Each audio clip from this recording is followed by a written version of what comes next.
ఆంధ్రప్రదేశ్ ప్రభుత్వ విద్యారంగంపై తీవ్ర విమర్శలు వెల్లువెత్తుతున్నాయి. విద్యాశాఖ మంత్రిగా నారా లోకేష్ పదవి బాధ్యతలు స్వీకరించిన తరువాత 972 ప్రభుత్వ పాఠశాలలు మూతపడ్డాయి. లక్షల్లో విద్యార్థుల డ్రాపౌట్లు పెరగడం, డిఎస్సి నియామకాలపై ఆరోపణలు రావడం రాజకీయంగా దుమారం రేపుతున్నాయి. ప్రభుత్వ విద్యారంగాన్ని నిర్వీర్యం చేయడమే లక్ష్యంగా లోకేష్ విధానాలు ఉన్నాయని విద్యారంగ నిపుణులు విమర్శిస్తున్నారు. ఎన్ని విమర్శలు వచ్చినా సమాధానం చెప్పకుండా ఉంటున్నారని, ఇదేం ప్రభుత్వమని వైఎస్ఆర్సీపీ నేతలు ప్రశ్నిస్తున్నారు. ప్రభుత్వ పాఠశాలల్లో విద్యా ప్రమాణాలు పడిపోయాయని, డిఎస్సి నియామకాల్లో అవకతవకలు జరిగాయని ప్రతిపక్షం ఆరోపిస్తోంది. పేపర్ లీక్, స్పోర్ట్స్ కోటా నియామకాలపై వివాదాలు చెలరేగగా డిఎస్సిపై సిబిఐ విచారణ జరిపించాలని విద్యార్థి, యువజన సంఘాలు డిమాండ్ చేస్తున్నాయి.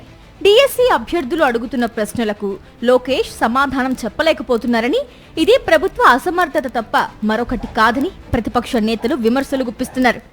ఈరోజు రోజుకొక కేసు బయటపడుతోంది. నిన్న కూడా ఒకరు స్పోర్ట్స్ కోటాలో వాళ్ళకి రావాల్సినది ఏ విధంగా దొంగతనంగా వేరే వాళ్ళకి ఇచ్చారో కోర్టులో కేసు వేయడం జరిగింది. ఈరోజు నారా లోకేష్ని జగన్మోహన్ రెడ్డి గారు ప్రెస్ మీట్ పెట్టి 2 నెలలు అవుతుంది. ఈ డిఎస్సిలో ఎలా మోసాలు జరిగాయో పూస గుచ్చినట్టు చెబుతూ ప్రశ్నలు అడిగారు. కానీ ఇంతవరకు సమాధానం చెప్పే దమ్ము ధైర్యం లోకేష్కి లేదు. అంటే వాళ్ళు ఏ విధంగా ఈ డిఎస్సిని తమకు అనుకూలంగా అవినీతి స్కామ్ గా మార్చుకున్నారో మనం అర్థం చేసుకోవచ్చు.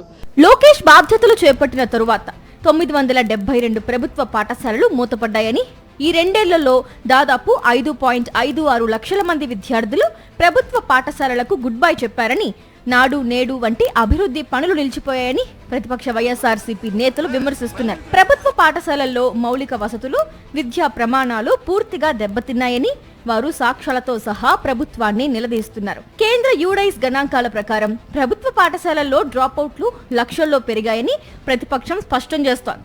ప్రభుత్వ విద్యారంగాన్ని బలోపేతం చేయడంలో విద్యాశాఖ మంత్రి నారా లోకేష్ పూర్తిగా విఫలమయ్యారనే విమర్శలు వెల్లువెత్తుతున్నాయి.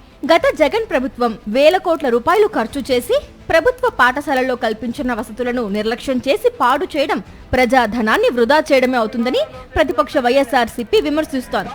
స్కూళ్లను బాగు చేయాల్సిన ప్రభుత్వం ఆ పని చేయకుండా చందాలు, విరాళాలు ఇస్తేనే వసతులు కల్పిస్తామని ముఖ్యమంత్రి చెప్పడం ప్రభుత్వ బాధ్యత నుంచి పారిపోవడమే అని విద్యారంగ నిపుణులు చెబుతున్నారు.